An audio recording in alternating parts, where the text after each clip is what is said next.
On the way to go relapse, I'm getting high. It's just me, myself, and I'm feeling too blind. I think I'm ready to jump out the window.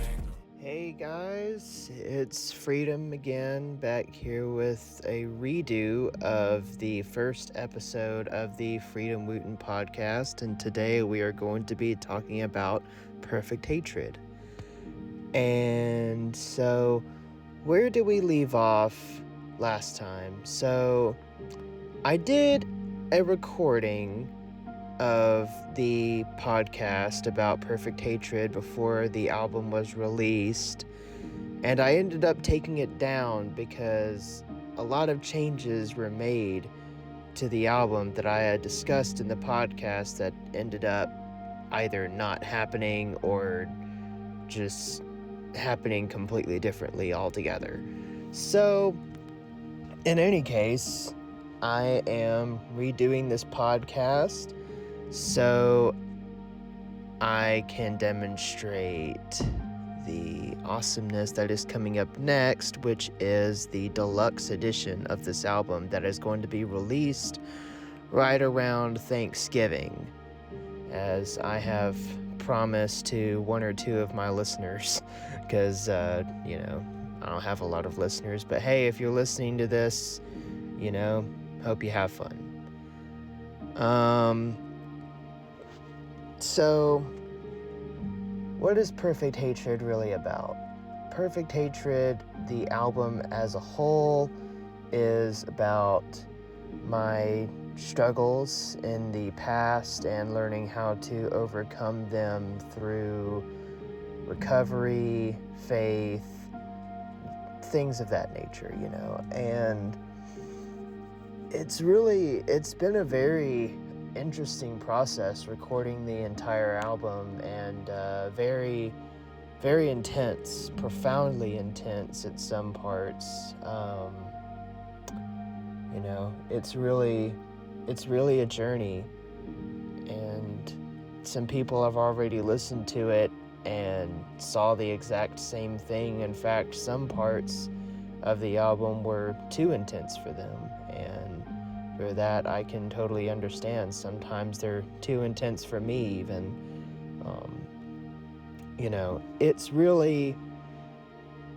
It's a really volatile album. It really, really is. Even the slow parts, if you're not careful when you're listening to those nice chill mellow parts, it'll bite you. It's I'm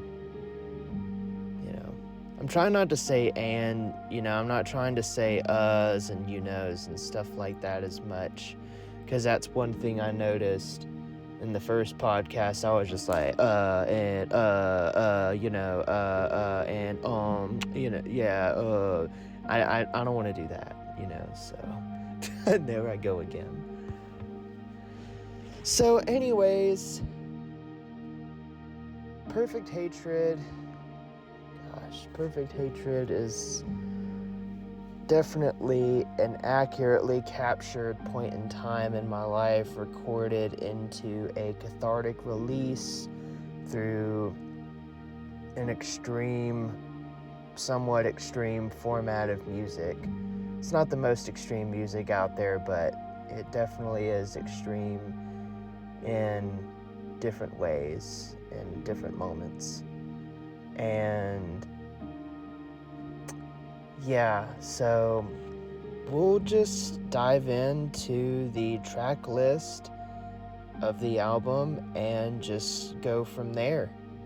So the first song, Perfect Hatred, serves as basically the intro to the album, and it starts off with a dreamscape. And you hear, the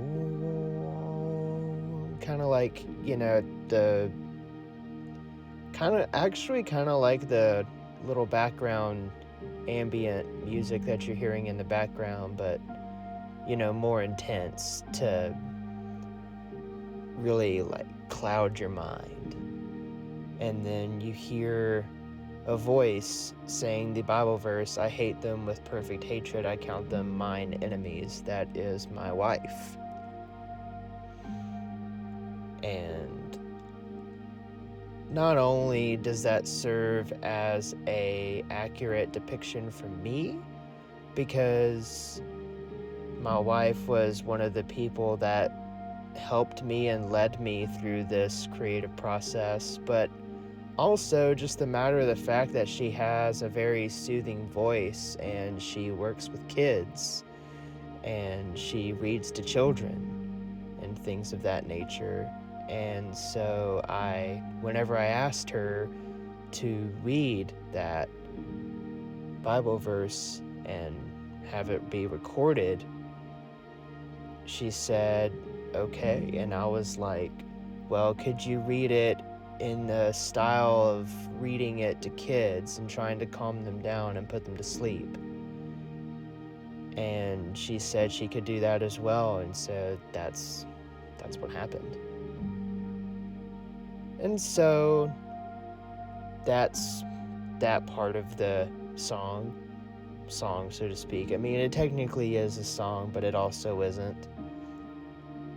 But after she reads that Bible verse, the dreamscape continues a little more, kind of capturing you back into the dreamscape.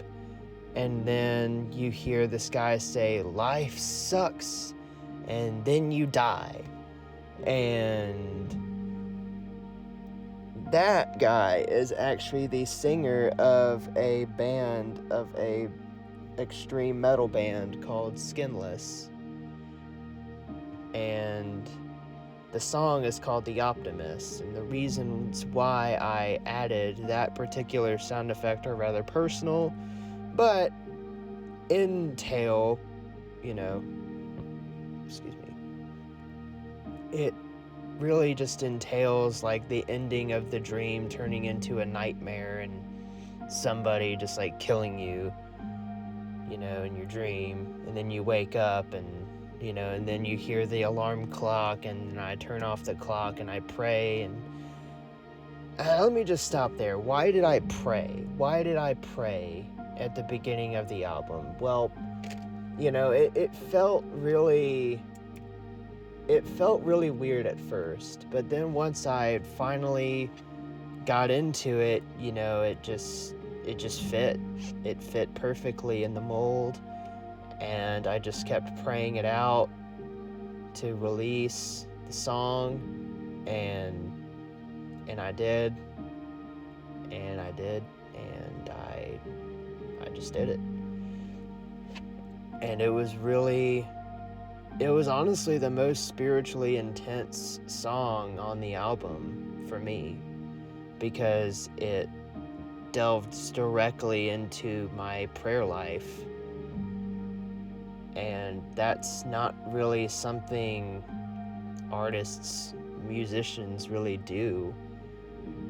And I keep my relationship with God very private for the most part, but for this album in particular, it was just unavoidable, because it's hard for me to explain that part of it, because spirituality and things of that nature are oftentimes beyond the limits of human communication. And if you are into the Christian faith, if you're saved or into really any kind of spirituality in general, even if you're not a Christian, you'll understand what I mean by that. And so after I am done saying the prayer, the album, the song cuts into this really, really loud preacher, and he's preaching with a lot of passion and emotion, and he's just raising his voice as some preachers tend to do. And that was actually a live recording of a sermon that I was at in person at a church called Cornerstone. What was it called? It was a Pentecostal church. And me and my wife were there, just sitting down and listening to this guy, and I was listening to what he was saying, and I was just like, wow, I've got to record this. I've got to take an actual recording of this and put it in my phone, because I could use this later for a sample, because what this guy is saying here is straight gold, especially regarding my concept album, you know? And so I recorded it. He had no idea, never told the guy. But also, I highly doubt he would ever know this album exists, let alone listen to it. Doesn't seem like his cup of tea, but little did he know that the way he was preaching resonated with what I was trying to create. So, you know, that's just the way it went. And, you know, hey, if the guy ever comes up to me in person and happens to have heard the album and says, hey, I really, really hate what you did, please take it down, because it sounds evil to me, or something like that, you know, I'll just be, you know, I try to talk it out with him, but in the end, you know, gotta respect who you sample, you know. But in any case, that leads me to the second track, Radio Relapse, which that song really is disrespectful in its nature. And that was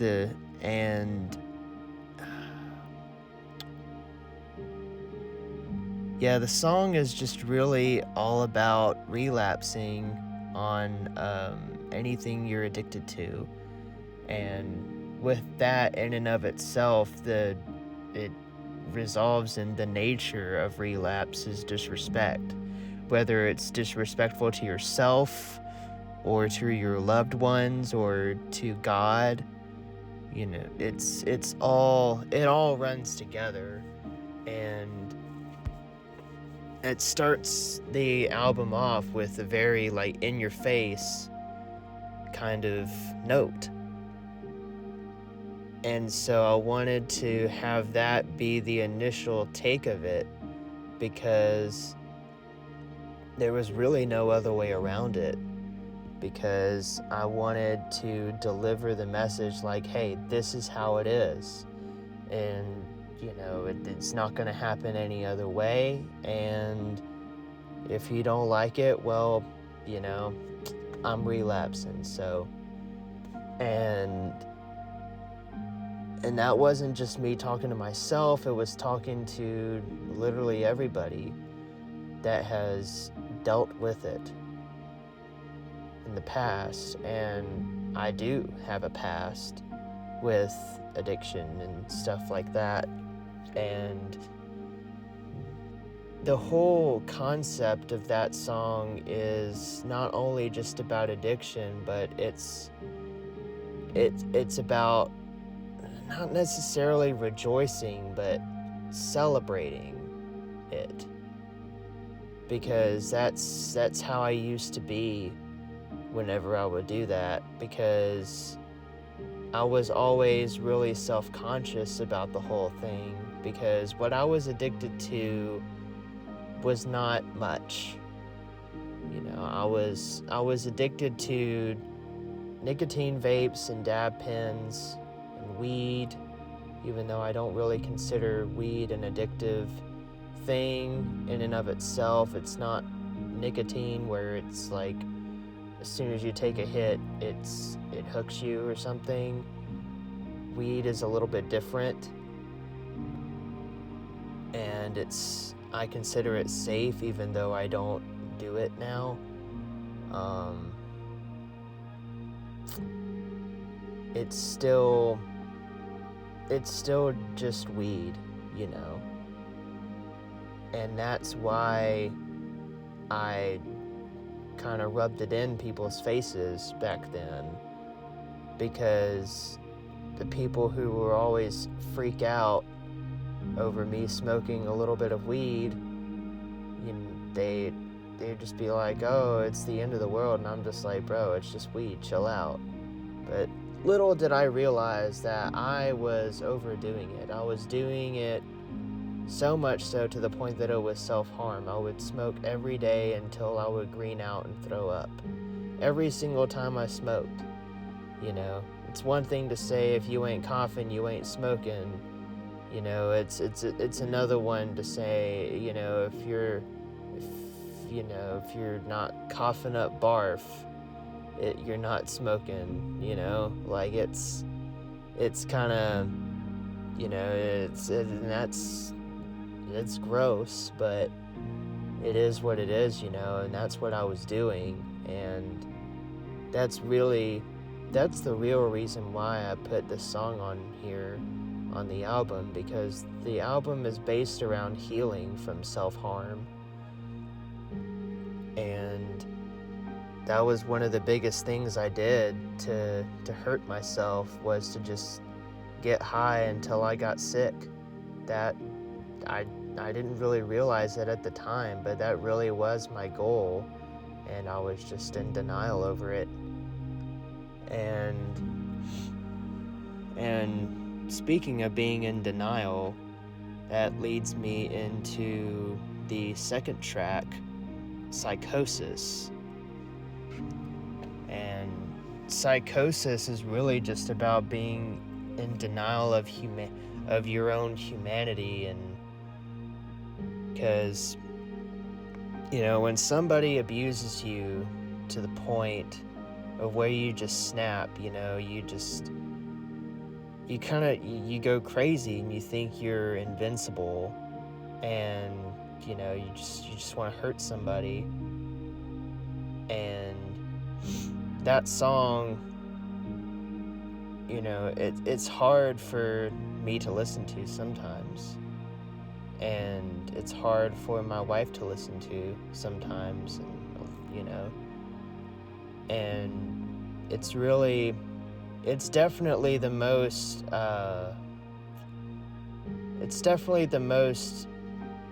violent song on the album, for sure.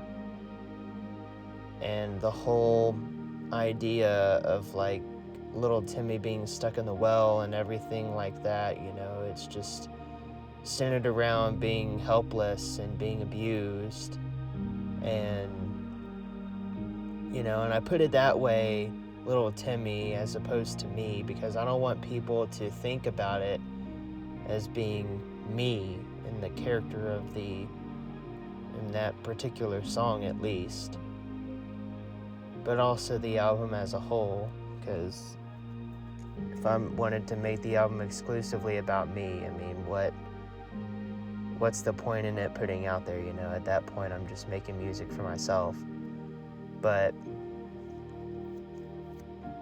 there are details in that song that all pertain to what I have experienced, and I just, created the words in a way that doesn't entirely reflect on my life in particular.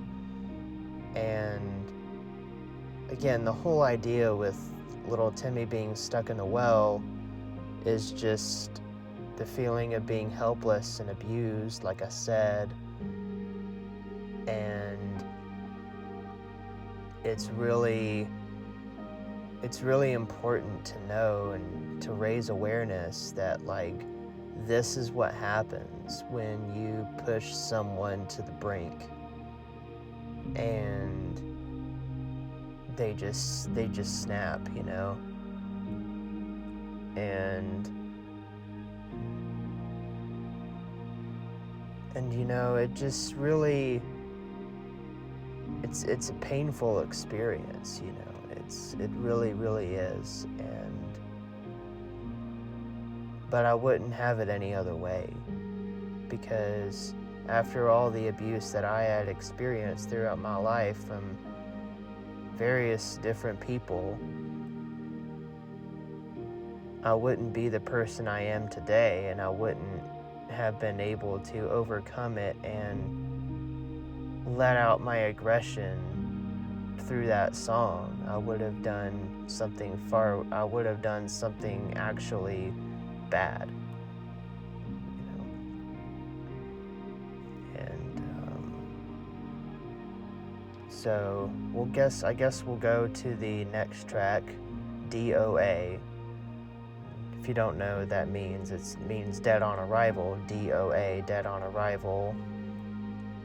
And that song is a play on words. DOA and AOD, the counterpart to that lyric. So DOA, it's a play on words in the sense of like, you're arriving at the hospital, dead on arrival. But, in this case, I am talking about my delivery in the raps and stuff. And it's really just about feeling insecure, and everything I'm rapping about feels like it's fallen flat. Just dead on arrival. You can't argue with that if you can't argue with me and if I'm dead. You know what I'm saying? And like dead men tell no tales. It's a line that I used in another song in the deluxe edition called Disorder. And so DOA is really just about the whole concept of feeling abandoned. With the lines of like, if you hate me, I'll believe you're chill. If you love me, I'll believe the pill, and I still would not believe my bill. That lyric really just sums the entire song up, in my opinion. And it's a fun one. And I kind of did it in the style of Freddie Dredd or Harper, something along those lines. Killswitch was a huge influence throughout the entirety of this album, and if you know who he is or listen to him, I know you hear it too. And it's a pretty cool song. And the whole DOA thing, and I think it's rather clever, the whole dead on arrival thing with my lines, feeling insecure about them. But then there's also AOD, and that's DOA in reverse, but it's saying another overdose. And that literally is the abbreviation for that. Overdose, the abbreviation for overdose is OD. So, AOD. It's like AOD.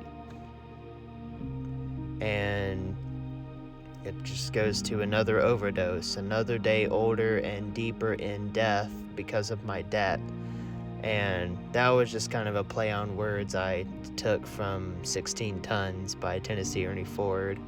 If you play Fallout, the game Fallout, or are just into oldies music, 1950s music and stuff like that in general, you know what I'm talking about.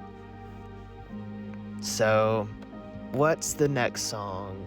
Broken Windows. Broken Windows was actually the only song I wrote back when I was in the trenches of this dark time in my life, really, in its entirety. There's certain segments of songs that I wrote it in those times as well, but the majority of this album was written after I got out of it, and it was written to help me stay sober and just help me not do stupid stuff or hurt myself.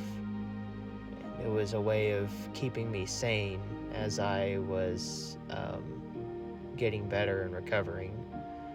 And Broken Windows was the only song in its entirety that was written in those trenches all those years ago. And it shines like that. And it has a more insane tone to it than other songs do. And my brother compared it to Insane Clown Posse, and that's exactly what I was going for, actually. Partially. I was also kind of going for an NF style as well, because, you know, the broken windows in a broken home, these lines of the blinds to my broken windows, stuff like that. That's very inspired by NF because of the whole metaphor he does with his mansion representing his mind and stuff like that. And that's what I was doing with Broken Windows. And so the whole concept of that song is really just about, you know, feeling completely alone. Like after you're abandoned, the aloneness just fully sets in, and you feel like an insane person just tweaking out and breaking your windows, and, you know, people are knocking at your door asking if you're okay or something like that, and you're just telling them, like, go away, I don't want to talk to you, were you there, you weren't there for me, or something like that. And that was the whole idea of that, but it also is a double entendre of the spiritual realm as well, because it also represents the Holy Spirit knocking at your door, but it also represents demons knocking at your door, which is why I say I dare you to death to slit your wrist on the broken glass. I wasn't talking to a specific person, I was talking about the devil, because, you know, the devil has tempted me to slit my wrist. So, you know, this song was my way of saying the same thing back to him. And other people have dealt with that as well. And like I said, you know, I think this song was definitely the most unhinged, insane song on the album. And it was, I don't know if it was the darkest, but it was definitely the most representative of how mentally unwell I was back then. And then there is the next song, track 6, Blessed Assurance. That is a cover of a old hymn, and it's very aggressive, and it was inspired by a band that I used to listen to as a kid. I still listen to them sometimes. They're called Unashamed. They're a Christian punk band, hardcore punk band. And if you haven't heard them, they're absolutely incredible, and I highly recommend you go check them out.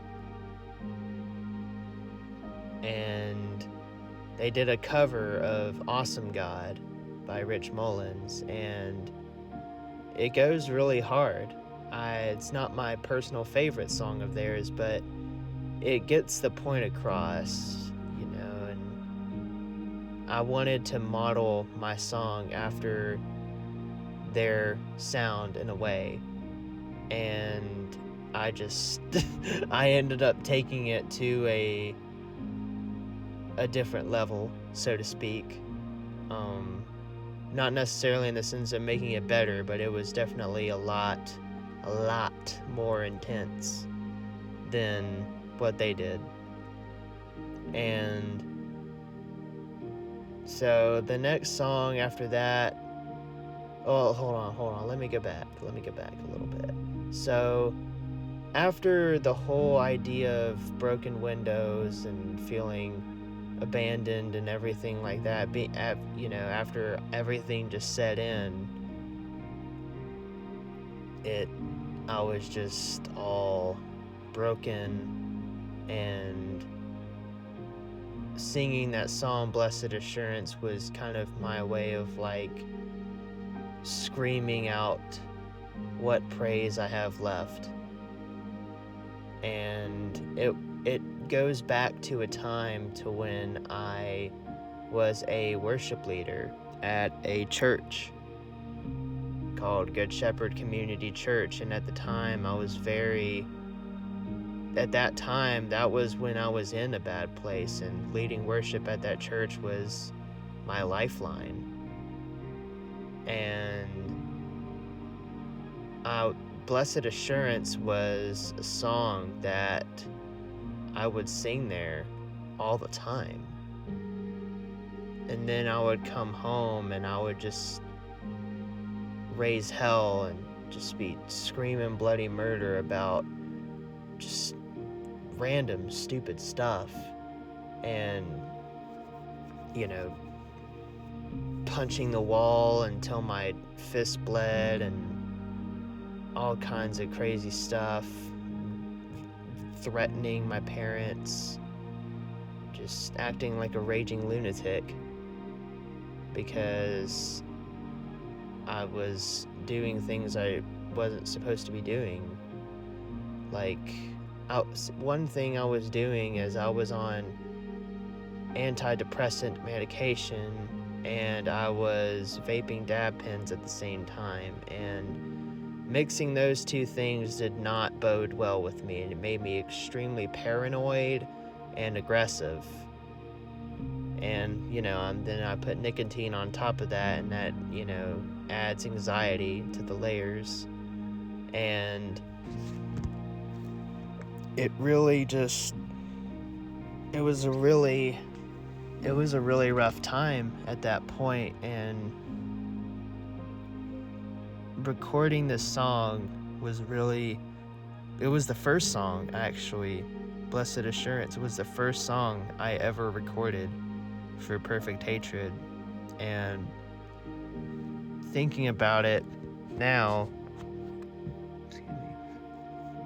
it captured that point in time of that manic depression that I felt at the time, because it wasn't until like 4 or 5 years later I would find out that I have bipolar disorder, bipolar 1, where you have longer manic episodes and shorter depression episodes, or worse mania and less worse depression, something along those lines. And it was a really crazy time then, and recording this song just allowed me to let more out than what I was expecting. And that's when I realized I had tapped into a emotional gold mine for my creative process, and it was a healthy one. It wasn't one that caused me to hurt myself or hurt others. It allowed me to release all of that negativity in a way that was good, And then there's the interlude, In Times Like These. That song is a cappella, and it was recorded at my buddy Colin's house. It was at my buddy's house. His name was Colin. And he has this safe room, and it was like a tornado shelter. He lives in a basement, and there was this safe room in where he is living, and and the walls were just echoed perfectly naturally. And when you turn the lights out in there, it was completely dark. You couldn't see anything whatsoever. And that really just represented everything I wanted for this song. Because for 3 reasons. One, because Colin went to the same church that I led worship at. So he saw my ups and downs inside and outside of the church. More than anybody, I would say, besides my parents. And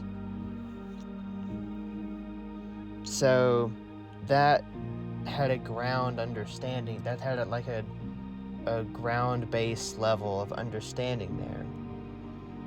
And then also, it was pitch black in the dark. And that was supposed to represent how I was afraid of the dark as a child. And frankly, I still am afraid of the dark sometimes. The unknown factors of what could be in there, because you think, people say, oh, when you're a kid, you're afraid of the dark because all the spooky monsters and stuff. You don't know if the boogeyman is gonna come after you. They say, oh, it'll get better once you get older. No, it doesn't. It gets worse, because you actually find out what the real monsters are out there. All the serial killers and stuff like that.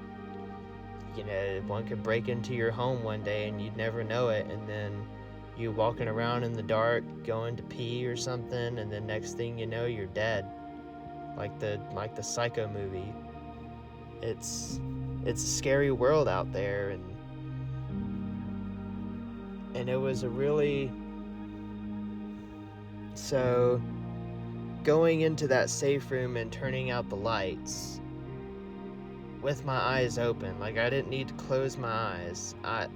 It was so dark. And so I just turned off the lights and I pressed record on my phone and I sang the song, and I was shaking recording that for the most part, because I could feel, the inner child inside me just quivering, like, what, like, being locked in a closet or something like that. But this time it's like a whole safe room and there's spider webs and stuff like that, and it's just like, I was constantly, like moving around. I wasn't walking around, but I was standing completely still, and I was moving around in still motion, like shaking off my feet and stuff like that, because I was just like, oh, what if there's spiders on me? But I didn't. But at the same time, I felt spiritually at peace because I was singing that song. I could feel the presence of the Lord echoing off of the walls. And that same echo reminded me of when I was hospitalized in a psych ward, and I would be alone in my room in the psych ward, and there wasn't anything for me to do in there. It was extremely boring, and all I would do is I'd just walk around in circles a lot and sing that song, and it would bring me comfort because I was extremely mentally unwell at the time, and I was surrounded by people who were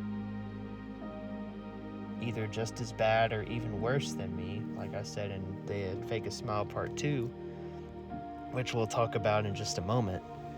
And it was just a really it was very surreal. So whenever I sang that in the safe room at Colin's house, who also understands what experiencing that type of thing is like,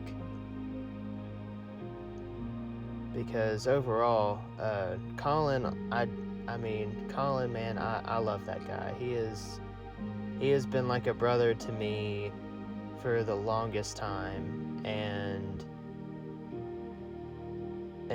you know, I feel bad because, you know, I don't tell him I love him very often, because it just feels weird, you know, if I'm not like blood related to another man, it makes me feel strange telling them that I love them. It's hard for me to grasp brotherly love sometimes, and you know, but he understands. He's a very understanding human being, and he knows, and very empathetic as well on top of that. And so he really understands.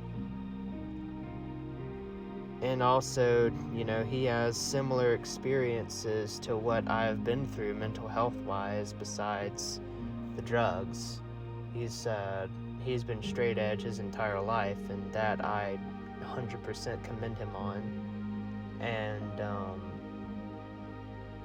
so when I recorded in times like these, the interlude at his house in his safe room, as scared as I was, you know, I could hear my voice echoing off the walls, bringing my memories back to a psych ward, and also, which was like a scary time in my life, and also just being alone in the dark as a child was also a scary time in my life.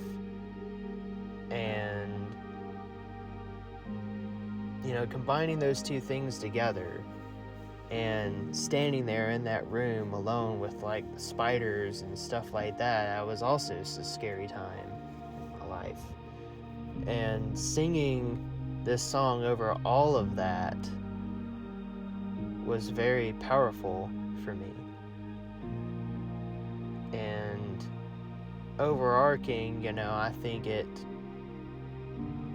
just created an eerie soundscape for what was coming up next in the album, which was the slow, melancholic part of the album, which leads me into the song Softly and Tenderly, which is probably my personal favorite off of the album, because it features my wife on the song. She sings in the song, and she has a beautiful voice. Beautiful, beautiful.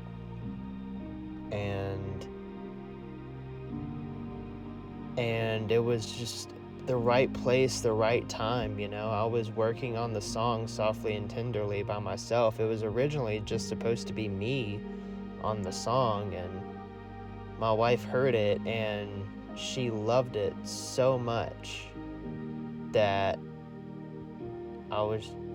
it just gave me the idea. I was just like, hey, well, actually, no, it didn't even turn out like that. She loved it so much that she started singing it on her own, and we would listen to my demo together, and we would sing it together. And then both of us at the same time were like, we should re-record this together. And both the light bulbs went off in our heads, and it just, like I said, it was the right place, right time, and we re-recorded it together, and it completely outshined the original version that I made. and it was a really powerful movement. Like that our version of the song was so much better than the original version with just me on it, so much so that I wouldn't care if I deleted it completely.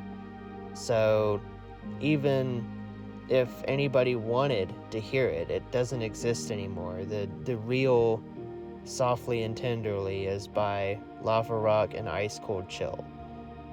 And it's just it was definitely the prettiest moment on the album. You know, definitely the softest and most tender part of the album. And it will always have a soft spot in my heart. And yeah, anyways, and the whole concept of that song is based around lust and Christ calling people out of a life of lust and things of that nature. And because it's a very touchy subject to elaborate on, and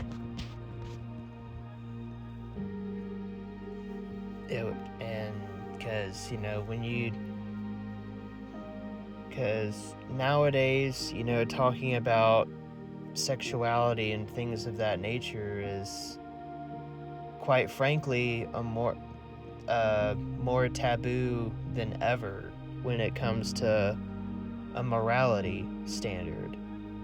And especially from the Christian aspect, it's very, unless you're talking to another Christian, the secular realm wants nothing to do with it. And so making that was hard for me. And when my wife came into the picture and wanted to make it with me, I was just like, that makes it a lot easier for me, because I'm not bearing the pressure alone. And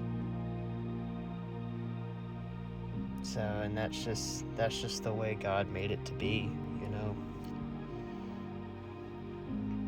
And the next song is called Forgotten, and that song has two meanings. It has a lot of meanings. It's a lot of layers. And for one, the meaning is about being forgotten by a friend, and that happened to me right around the time that I lost a friend. Right around that same time that song was made, before the single was released. Actually, it really that's really when it happened. And I won't go into detail about that. It's personal on my part, but I did lose a friend, and it wasn't to death. The friendship just ended. And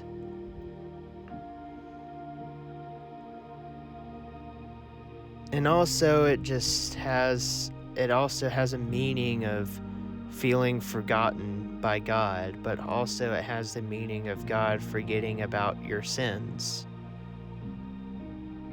And all of that put together makes for a very deep song.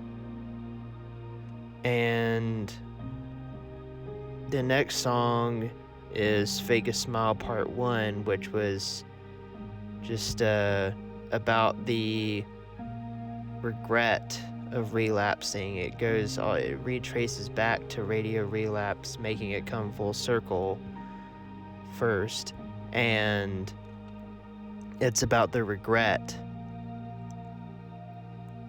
and saying like, I wish I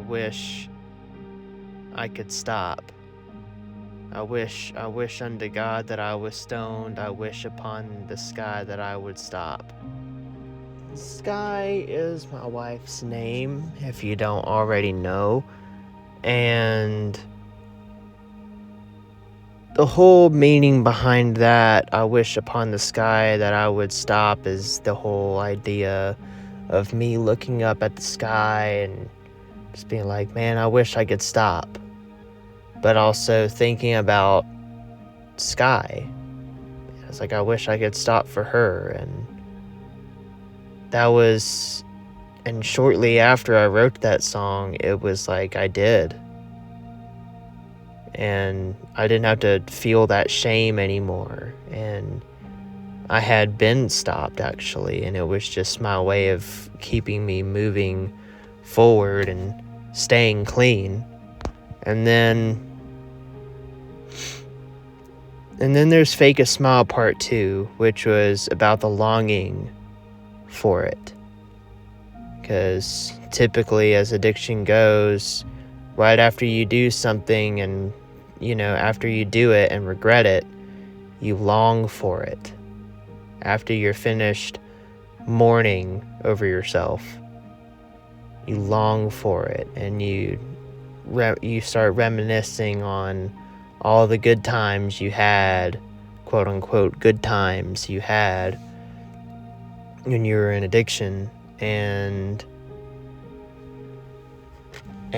also just even if it's not even in an abuse, even if it's not substance abuse, if it's just an abusive relationship, people have nostalgia for those people, the times that they had with those people. I know I do.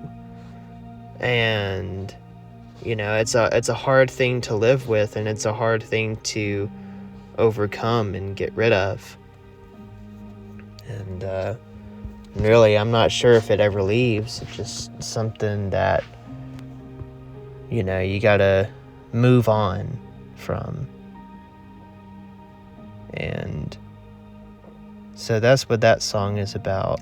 And Fake a Smile Part 2 was actually the first single that I released, along with Blessed Assurance, because that was the actual first song I ever recorded for the album. Fake a Smile Part 2 was the second song I ever recorded. Ironically enough, Fake a Smile Part 1 was actually one of the last songs I recorded for the album.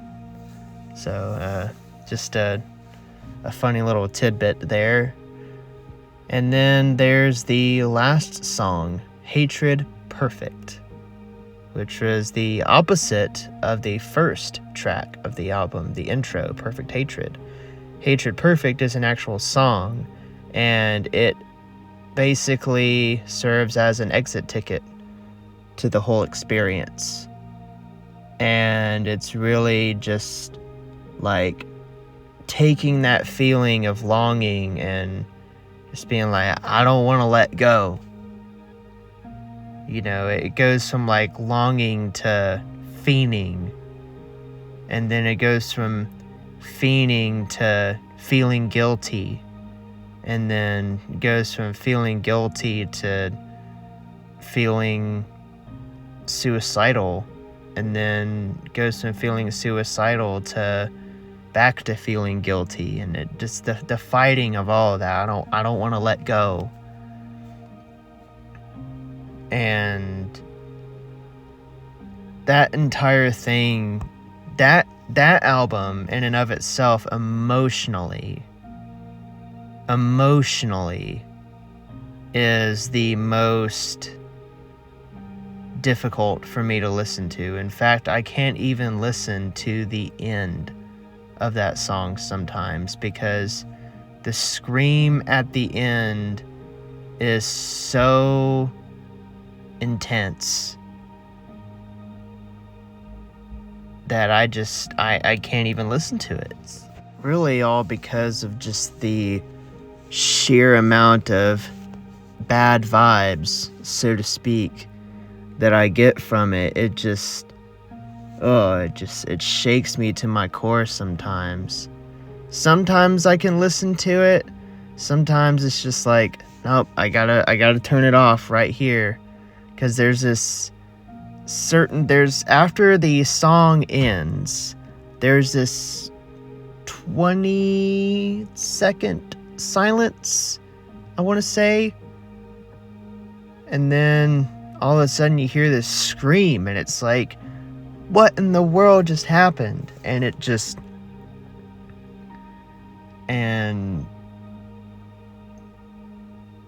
it's really just letting it all out. Everything that all the music couldn't, I just let it out with one big scream.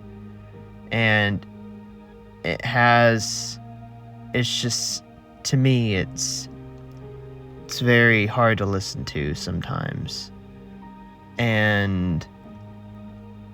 But the song in and of itself has a very deep emotional connection to me because it connects back to a very abusive relationship that I was in at one point when I was 15 years old, and there was something about the beat to that song with whoever it was that was singing, I don't wanna let go. Something about that mixed with the beat just took me right back there. And so I was just like, this is the end of the album. This is it. And so I put it down in my phone and I recorded it. I recorded this entire song. I recorded the entire album vocally with my phone. Then I mixed it and mastered it on my PC. And for those of you who are like professional mixers and masterers, I'm sure y'all can hear that loud and clear. And for that, I have no, I'm proud of it. And because I know I did a good job and it sounds professional for what it is. And it was honestly a creative choice. Use my phone as a microphone because I'm a firm believer in expression over quality. I mean, not saying that the quality of sound does not matter. It definitely does, but but at the same time, what's the point in making a song that has a crystal clear mix if it feels lifeless? You know what I mean? And so, with the fact that I'm not a professional in audio engineering, I did my best at what I do, and overall it turned out very good. Every time I say overall in a format like this, whether I'm writing an essay or recording a podcast or giving an interview or something along those lines, every time I say overall in that context, I always picture William Shakespeare wearing overalls. But in any case, there I go saying again. But yeah, that's the entirety of the album. And so I guess what we'll do before I end the podcast is just go over the entire album from front to back, just by the nutshell meaning of it. So start with the story of the album as a whole, from beginning to end, is really just about healing and discovering how to direct hatred in a way that doesn't hurt you or somebody else. And for me, it ended up being a biblical concept, and it was based on the Bible verse, I hate them with perfect hatred, I count them mine enemies. Psalm 139:22, I believe it is. And so it starts off with perfect hatred, and it's just me saying a prayer, and then it goes into the middle of the sermon, and it's expressing the bitterness and the anger, and that's leading up to what the album is really going to be. And then it goes into radio relapse, and here comes a relapse on A, X, Y, and Z, and then it sends me into a state of psychosis. And then after that, I just feel dead inside. Just DOA. Everything I do just feels dead on arrival.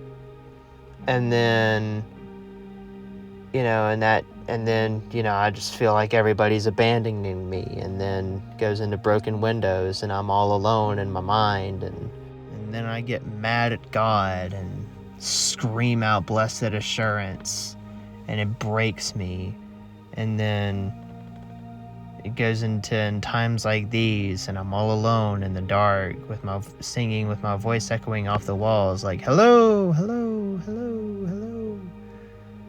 And then softly and tenderly comes in, and it's like, somebody reaching out of in the dark, and telling me Jesus is calling. And then I just feel forgotten. And that cues in the song of Forgotten. And then there's Fake a Smile Part 1, and I'm just realizing I relapsed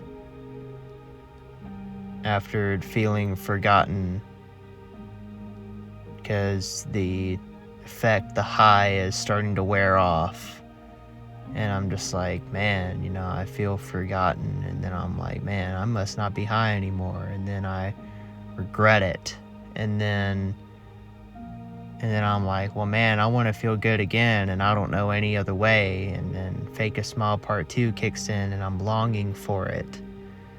And then I'm realizing, hey, if you do this, then it might kill you. You might kill yourself. You might go crazy, and take yourself out.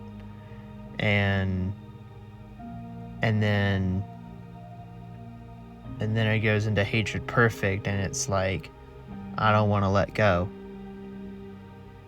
And it's battling, I'm battling with suicidal thoughts. And at the end, I say, I'm dying to myself today instead of killing myself. If you stay with me, I'll stay with you, so you don't die from a broken heart. I don't want to let go.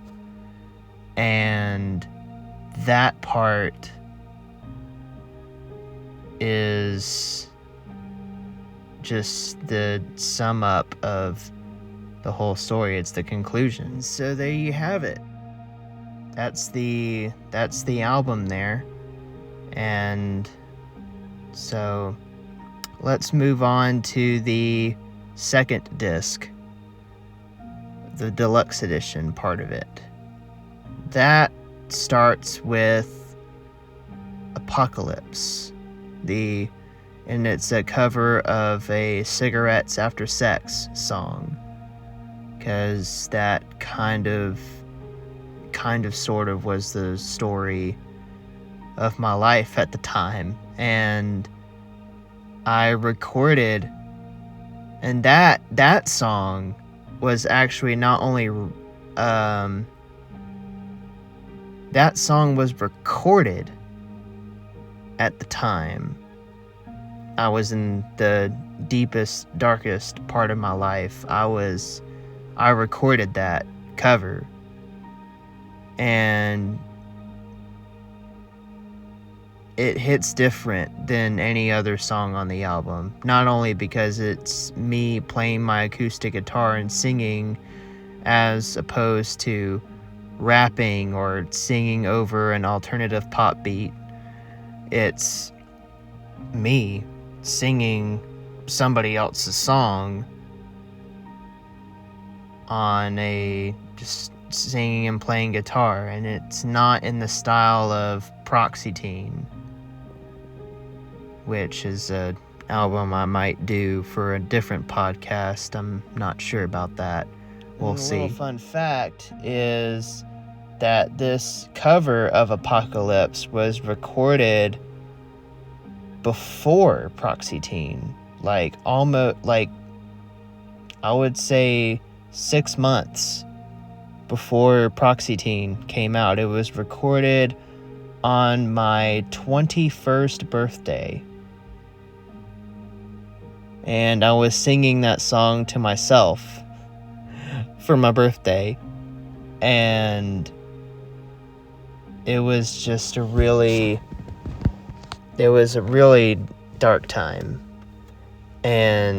but it made for a beautiful cover, because there's a video. I uploaded the video of it on YouTube, and I decided to put it in song form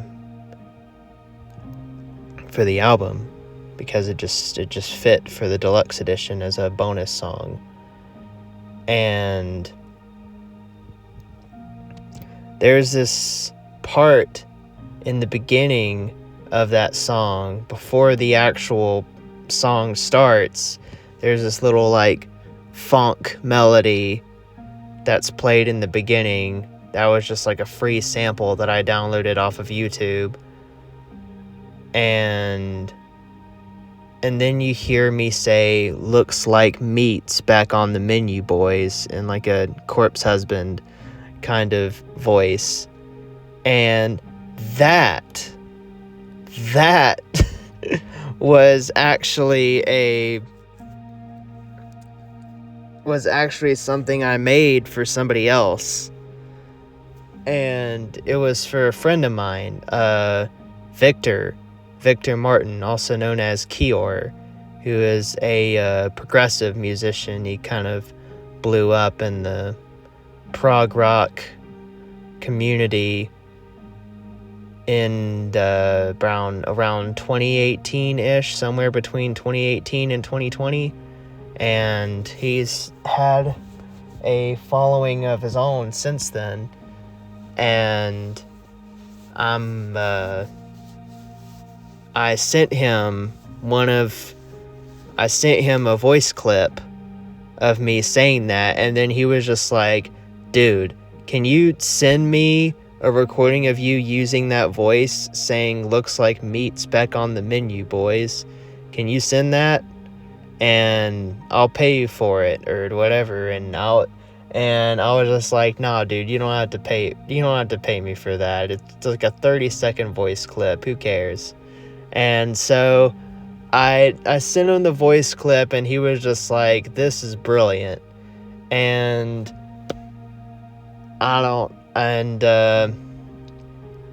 so if he ever ends up using it, now people will, now there's two different versions of it. There will be his version, and then there will be my version. And since I was the original creator of it, hey, the more it'd be, it'd be really neat if he did something with that one day. And so there's that. And then there's the Fake a Smile Part 2 hype version, which was the original version of that song. That was the original version of that song. And I came up with that original version years ago. I would say probably back in like 2019 actually, or 2020, something like that. And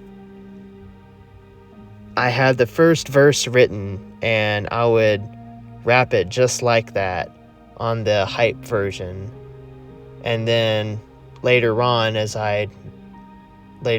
when I came up with the Perfect Hatred project, I decided to turn it into a sad song as opposed to an aggressive song, and it worked a lot better, but the hype version still sounds really, really cool. And then there's this rough demo called Taking Forever, and that song was made off of a Slender Man death trap beat, and that just kind of goes to show my love for creepypasta and stuff like that. I've always thought those stories like Slender Man and things of that nature were always really, really cool as a kid. And there I go, saying again.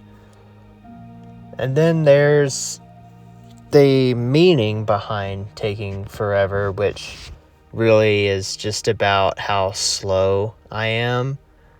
I'm a very slow-paced person. I do not move very fast in most instances, especially when I'm being rushed. I tend to move slower, and I know I'm not the only one. And so I made this anthem as sort of like a being stuck in traffic kind of thing as well, because at the same time I also get really mad at people. I don't have like horrific road rage or anything, but I do have road rage. And when somebody is going really slow in front of me, or God forbid stopping at a green light, I get really mad. And I almost thought about putting a car horn, but I almost thought about putting a car horn in the song, but I feel like it kind of would have like broken some layers in the meaning of the song, so I just decided to leave it alone as it was. But I still think it's kind of a funny track. And then there's the Psychosis single version, which was the original version of Psychosis that I released on the Radio Relapse single. And I later on redid it for the album. But the single version still is a special, so I just put it in there with the rest of the deluxe edition just because it fits in there. And then there's these two songs called Disorder Mad and Disorder Sad. And that's really just about my bipolar disorder in a nutshell. I don't really need to explain it much. There we go, saying again. Goodness gracious. I'll get the hang of it for future podcasts, but hey, at least this one's going a lot better than the last one. But anyways, so Disorder Mad and Disorder Sad was a double single that I had released onto streaming stores for a little bit, for like 2 weeks. And after listening to it on their streaming services, I'm just like, I don't know. Something about them just like, man, they're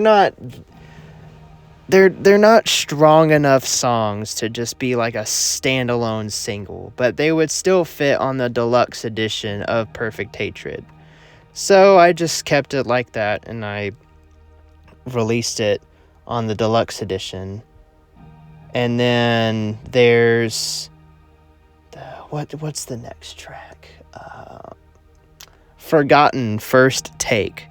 So Forgotten, the first take of Forgotten is the second to last track on the deluxe edition.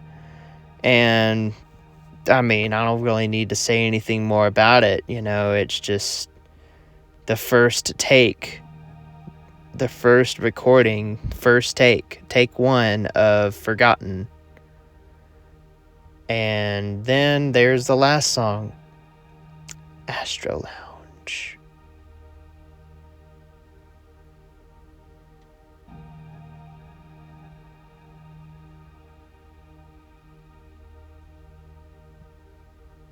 Had to let the ambience take effect there for a minute, because Astro Lounge is just an awesome, spacey song that I just kind of made off the fly for the Forgotten song, because the Forgotten song also sounds rather spacey. So I made Astro Lounge, and it's just a fun song, and it was a fun song to end the deluxe edition off of with. But at the same time, it also does a good job in like fading in the first song, Perfect Hatred, because the dreamscape sounds like the effects that were going on in Astro Lounge. You know, it's like waking up out of it, you know, because Astro Lounge is like a really feel-good track, you know, but it's not like a really like positive song either. It's not like, you know, it's not like a da da da da da da kind of happy song or anything like that. You know, it's just really solid and groovy, and then, you know, and then the song ends, and, you know, you waking up into the Perfect Hatred album all over again, you know. And so on both instances, whether you're listening to the original album or deluxe edition, it works both ways, you know. So anyways, that's it for the deluxe edition of Perfect Hatred. And so just stay tuned for what I got coming up. I have an ambient project that I'm going to be releasing on Christmas, and you know what? I've officially decided that I'm going to make a podcast about it along with Proxy Teen, because them two are sister projects. And so that is what I'm going to be doing there. And I may or may not be making a movie as well, which I'll be making a podcast on much later. So anyways, this has been Freedom Wooten with the Freedom Wooten podcast. And I really hope y'all have enjoyed this and have gotten something out of it. And I hope that y'all have a good day. So anyways, that's it. Freedom